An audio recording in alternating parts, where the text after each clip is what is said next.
Hello, my marketing friends. I hope you are doing well today. It's Dr. Grayson. We are going to spend a short amount of time discussing the really important concept of marketing analytics. So, why is marketing analytics important?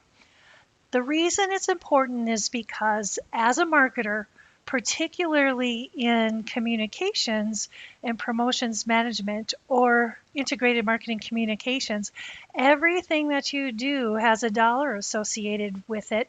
And you need to be able to prove that what you're spending is worthy of information coming in or of the result based on your objective, whether it's increasing brand awareness or of driving sales. It's really important that the proof is in the pudding and that for everything that you do, you can communicate back a result.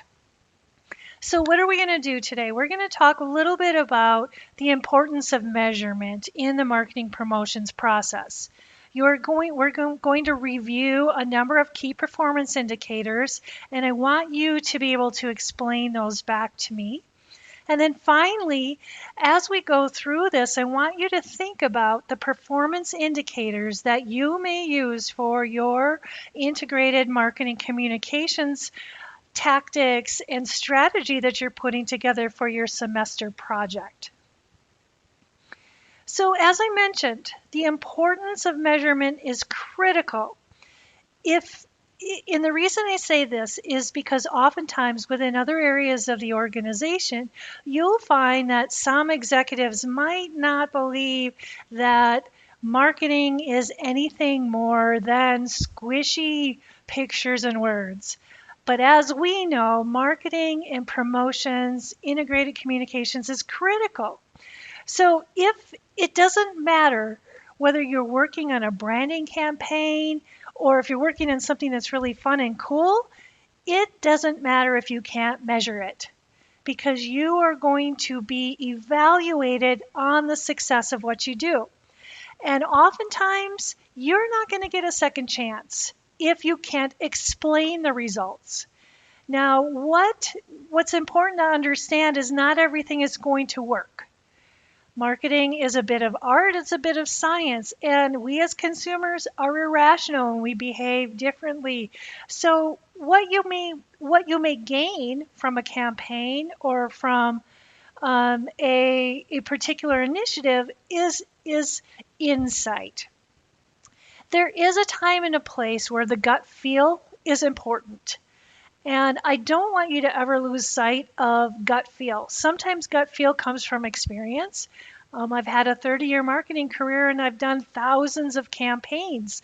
Sometimes when you have that kind of experience, you know what's going to work and what's not going to work because you've done it before or you've measured and you've had great analytics in the past. So there could be a time where you're just not feeling good about a particular strategy, and that's okay. So I'm going to go through a couple of important KPIs, key performance indicators. The most important one that you'll need to know is the ability of marketing campaigns to generate new revenue. So in marketing, we're very much a top line business.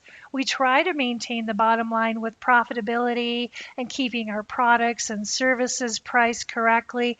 But generating new revenue, or what we call marketing return on investment, is simply the business that we brought in, our sales growth, our revenue, subtracted by the marketing expense. How much did it cost you for this campaign? And then multiply it by 100. So our goal is to be more than 100%, hopefully a lot more than 100%, so that you can say what we did not only broke even, but we had a positive return on our marketing expense. So let's look at this. Say, for example, you're doing a campaign at the end of the quarter, maybe the holiday season, and you're going to spend, you're going to estimate or forecast that within that 3 months or that 2 months, you're going to bring in $50,000 in new sales. You're going to subtract out how much that campaign costs. Maybe you're doing a social campaign or another type of direct mail piece, something like that. So you're going to subtract out the $5,000, which is, $45,000, multiply it by 100, and then divide it by the marketing expense again. So in this case, it's a 900% marketing return on investment. So your goal is to go back to your leadership and say, this was an important campaign, not only in building awareness, but also in this case, you've gotten a positive return on investment. So this is probably the most important KPI you'll need to know. Measuring it isn't easy. So the money, and the reason, there's lots of different reasons for this, knowing what to measure or when to measure. So, as consumers, it might take us 7 to 15 times to even recall a message. So in that case, the money that you spend today isn't necessarily going to have an impact tomorrow or the next day. You might be, maybe you're doing a car campaign or an auto campaign. I might not be interested in purchasing a new vehicle for a year. So it might be, I still have plans and I might remember your advertisement or your campaign, but that doesn't necessarily mean that 3 months from now, I am going to pinpoint that particular advertising to something that might happen a year from now. It's also difficult because in integrated marketing campaigns, as you know, you have traditional campaigns, you have digital campaigns, you use a number of different marketing channels, and it's hard to be able to allocate revenue to any specific consumer touch. There's also lots of different influencers that might affect each individual component. And then there's always other extraneous variables that are hard to take into account. So say, for example, the pandemic or, economic trends, what's going on. Maybe there's something, even weather, that might impact your sales. So just remember that measuring it is hard, but do the best you can. So even though it's tricky, what we are looking at is to look at 3 different elements. Your total revenue, which is your receipts of what you generated through the campaign, the gross profit, which is a profit estimate, the revenue minus the cost of goods sold, so that's the cost of the actual product or service, and many marketers may use this as a company's a percentage. Maybe their cost of goods sold is 10 or 20 or 30%, and they deduct it from the overall revenue. So the net profit then is the total revenue minus the expenses, the cost of goods sold. Now, I talked a little bit about marketing attribution, and I'm not going to spend a lot of time on this because it's relatively complicated. I do have another video that you can view on YouTube, which is marketing attribution models. But the one thing that I want to remember, so I talked a little bit about how each one of these customer touch points, maybe it's a social post and you do a billboard, and maybe you do some radio, maybe you're doing some email. All of those different areas could be measurable in terms of your marketing return on investment. But what happens? How do you assign a particular value to that? Some people do what's called a first touch attribution, meaning if I know that the first touch was involved in the sale, they will get credit for it. Some is the last touch. So the last touch could be something like, I got an email from you, I clicked on it, I went to a landing page, I looked at some different attributes, I made a phone call, and later on I went to your website and bought. The last touch would be that last website. So even though we put a lot of work into those different categories or different mediums to persuade that consumer to buy, the attribution came to that last touch. And multi-touch attribution, which really is the best, splits all of the different touches based on that individual's behavior. So again, this is pretty difficult to measure unless you have a marketing automation system, but these These are pretty common models, and they're really important if you want to be able to really understand your marketing mix or your promotions mix. So basically, in a nutshell, attribution model is the content that comes in. Maybe it's email, maybe it's social, maybe I'm doing a podcast or a text message, search engine optimization, and what worked. We also do something called measuring by funnel, and I like to do this. I've done this in my career, and that's because, as you know, like the buyer's journey, there's different places where the consumer's brain is at. So I might be gaining awareness from a consumer.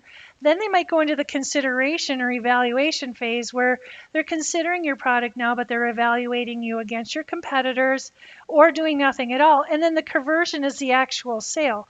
So here's how you measure by funnel. So let's say, for example, you have an email campaign that's tied to a landing page where you can then buy a product. So you're going to send out whatever that number is of emails. And say, for example, 1,000 people click on the email and go to the landing page. That's in the awareness funnel. But then maybe you have 100 of those 1,000 go into consideration. So they're going to take a step back. They're going to start to maybe look at some different options of your product. They might bounce off your site and look at some other products from other competitors. And then finally, of that 1,000 or that had the awareness, 100 that made it to the consideration, 30 came into the sale. So what this is telling you is that for every 1,000 people you reach in the awareness stage, remember, maybe you have a mailing list of 1 million or 10,000. For every 1,000 people that act and are aware of your campaign, only 3 are going to buy your product in the end. So that's called funnel. So what we try to do here is we try to optimize this funnel. So how can we take 1,000, how can we take this 30 who are going to convert to a sale? How do we make this 3 stronger, like maybe 10 sales out of the 30? Or 10, or maybe we get 50 in the conversion funnel. So this is how what we would call optimizing your promotions mix, making it stronger. Maybe you need a stronger offer at the end. Maybe you need to do more awareness. Maybe you need to do some comparative. So this is what's really important in your buyer's journey, is to try to map out in each stage of that buyer's journey, what percentage is moving on to a sale. So here's how the funnel math works. I mentioned it before. You want to think about what strategies you can to increase the number of sales. So one of the things I want to note is that in Canvas, I have a list of all of the marketing KPIs that I've used in my career. It's in a document. And so I'm going to go through just a few to familiarize with the types of things that we measure. So go and download this list and use this list for your marketing strategy and your semester project. So we've already gone over, some of these right here, your key performance metrics that most marketers use. So I'm going to show you what the metric is called, a description of it, and an example. So we've already gone on marketing return on investment. You might also have like a social media return on investment, and that is really the ability of a social media to generate new revenue. And this is how it's calculated. And here is an example. A response rate is basically the measurement of the amount of people who responded to a call to action. And here are some typical response rates. A campaign break-even, I love to use a break-even in a campaign. I used to work in financial services and as a consultant to really large banks and credit unions. And I used to show them that, for a typical campaign, they may, on a large sale of maybe an auto loan of $25,000 or $30,000 to break even on their campaign or to recoup their marketing funds, they may only have to have sell 5 or 6 auto loans to break even on that. And I can show them over time that, maybe we can get 100 or 200 or 300 loans. So break even is a good way for you to convince somebody that it doesn't take a whole lot of sales to recoup your costs. So there's key marketing metrics. Then for each one of the areas of the consumer buyer's journey, we have different metrics. So in brand awareness, it's really enabling you as a marketer to qualify levels and trends of customer knowledge and awareness that you exist. So I have some KPIs here. I also have a number of website metrics, and this is just scratching the surface. So you will learn far more of these when we go through Google Analytics certification, but know that not only are you going to measure your overall campaign, as a marketer, you're going to want to measure brand awareness, all of the strengths of your website metrics, social marketing, lead generation, meaning the process of collecting contact information for potential sales leads. And then loyalty. Once that customer has already done business with you, there are a number of different loyalty measures that you will want to use to ensure that your customers are loyal to you in the long term.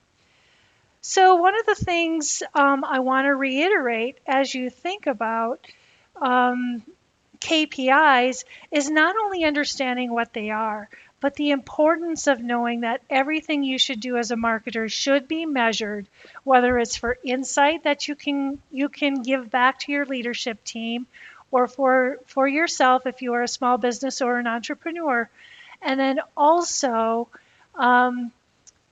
be able to understand what's working and what's not working. So as always, if you have questions or comments, feel free to email me in Canvas or subscribe to my YouTube channel where you can find more videos like this. Thanks and have a great day.